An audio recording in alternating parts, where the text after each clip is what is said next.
ऐसी क्या बात है जो पूरे अलापुर गांव से छुपाई जा रही है?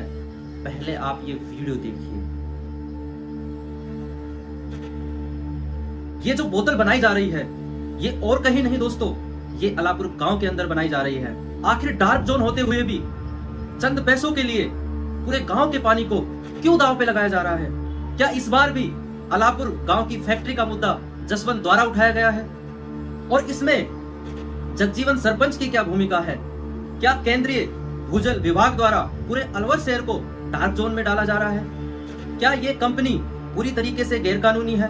क्या कंपनी वालों ने सारी एनओसी इस कंपनी की ले रखी है?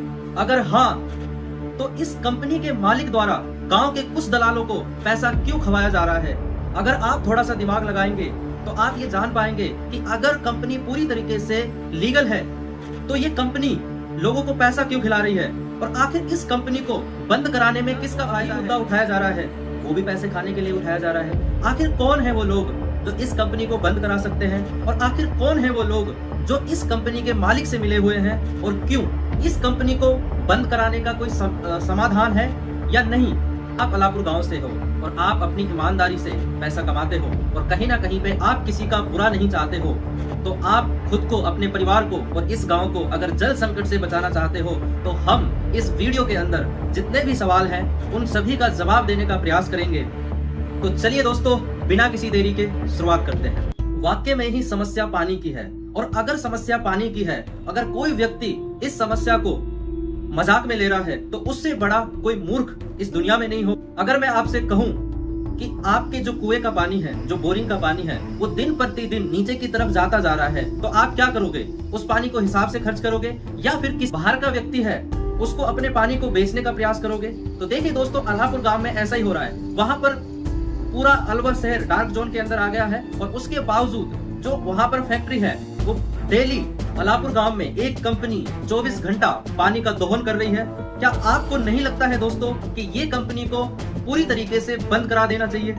जैसा कि पूरा गांव जानता है कि इस कंपनी का ठेका सरपंच द्वारा लिया गया था और इस बात से हमें कोई प्रॉब्लम नहीं है और इस बात से किसी भी व्यक्ति को किसी प्रकार की कोई प्रॉब्लम होनी भी नहीं चाहिए। लेकिन समस्या यहाँ पर आती है दोस्तों कि जब 8 से 10 ट्रक डेली के यहाँ से भर भर के जाते हैं, आप सोच सकते हो जो जमीन खेती बाड़ी की है और उस जमीन से डेली पानी का दोहन किया जा रहा है, तो आप हिसाब लगा सकते हो कि 5 से 6 साल के अंदर यहाँ पर पीने तक का पानी पीने के लिए बहुत ही कम बचेगा और कहीं ना कहीं पे आप अपने पानी को बेचकर और आने वाले समय में आपको पानी खरीदने की जरूरत पड़ेगी दोस्तों। तो ये एक बहुत बड़ी समस्या है जिसको पूरे गांव को मिलकर कहीं ना कहीं पे इसका सोल्यूशन करना बहुत जरूरी है। ये फैक्ट्री पूरी तरीके से गाँव वालों का हक छीन रही है और कहीं ना कहीं पे गांव वाले के पानी का साथ गलत उपयोग कर रही है, जो कि हमारे गांव वालों को इस चीज पे विचार करना बहुत ज्यादा जरूरी हो जाता है। तो दोस्तों, बात करते हैं कि आखिर कंपनी जो है वो गैर कानूनी कैसे है।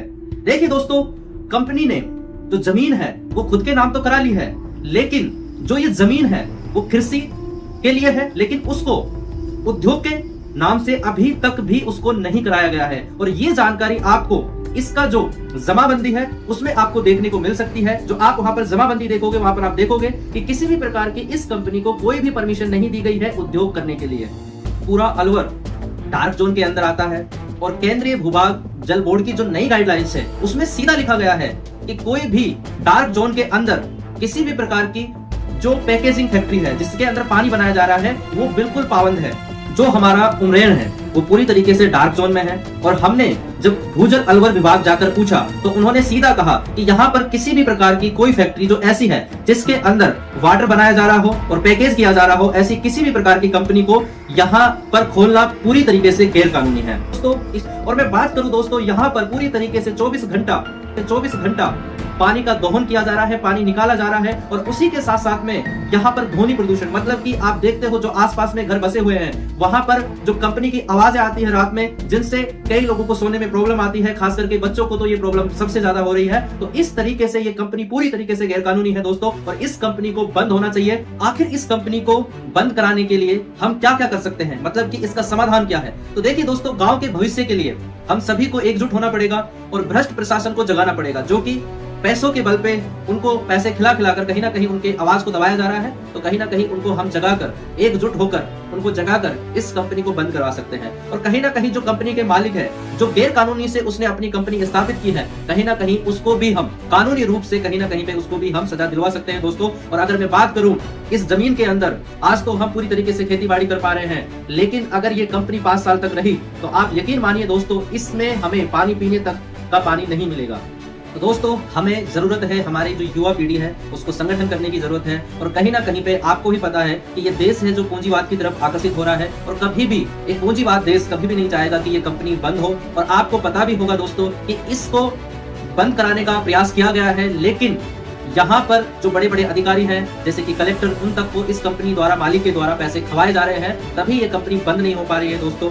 इस कंपनी को बंद कराने के लिए हमारे पास सारे सबूत हैं, लेकिन कहीं ना कहीं पे दोस्तों गांव के ना एकजुट होने से इस कंपनी के जो मालिक है उसने यही किया हुआ है कि समाज के अंदर फूट डाल रखी है ताकि ये लोग एकजुट ना हो। देखिए दोस्तों, हमारे पास सारे सबूत होने के बावजूद भी हम कुछ नहीं कर पा रहे हैं। उसका रीजन है कि हमारा गांव एकजुट नहीं हो पा रहा है। हमारे गांव के अंदर हर प्रकार की फूट डली हुई है, चाहे वो सरपंच द्वारा डली गई हो, चाहे वो जसवंत द्वारा डली गई हो। लेकिन मैं यही कहना चाहूंगा कि दोस्तों, हमारे गांव के अंदर जो पहले की बातें हैं, पुरानी बातें हैं, वो जसवंत को भी और कहीं ना कहीं सरपंच को भी उन बातों को भूलकर गांव को एकजुट कर और कहीं ना कहीं पर जो अभी फिलहाल मुद्दा चल रहा है इस फैक्ट्री का, इसके ऊपर कार्य करें और समाज को एकजुट करें ताकि हम इस फैक्ट्री को बंद करा सके और कहीं ना कहीं पे इस गांव को पानी के जल संकट से बचाया जा सकता है दोस्तों।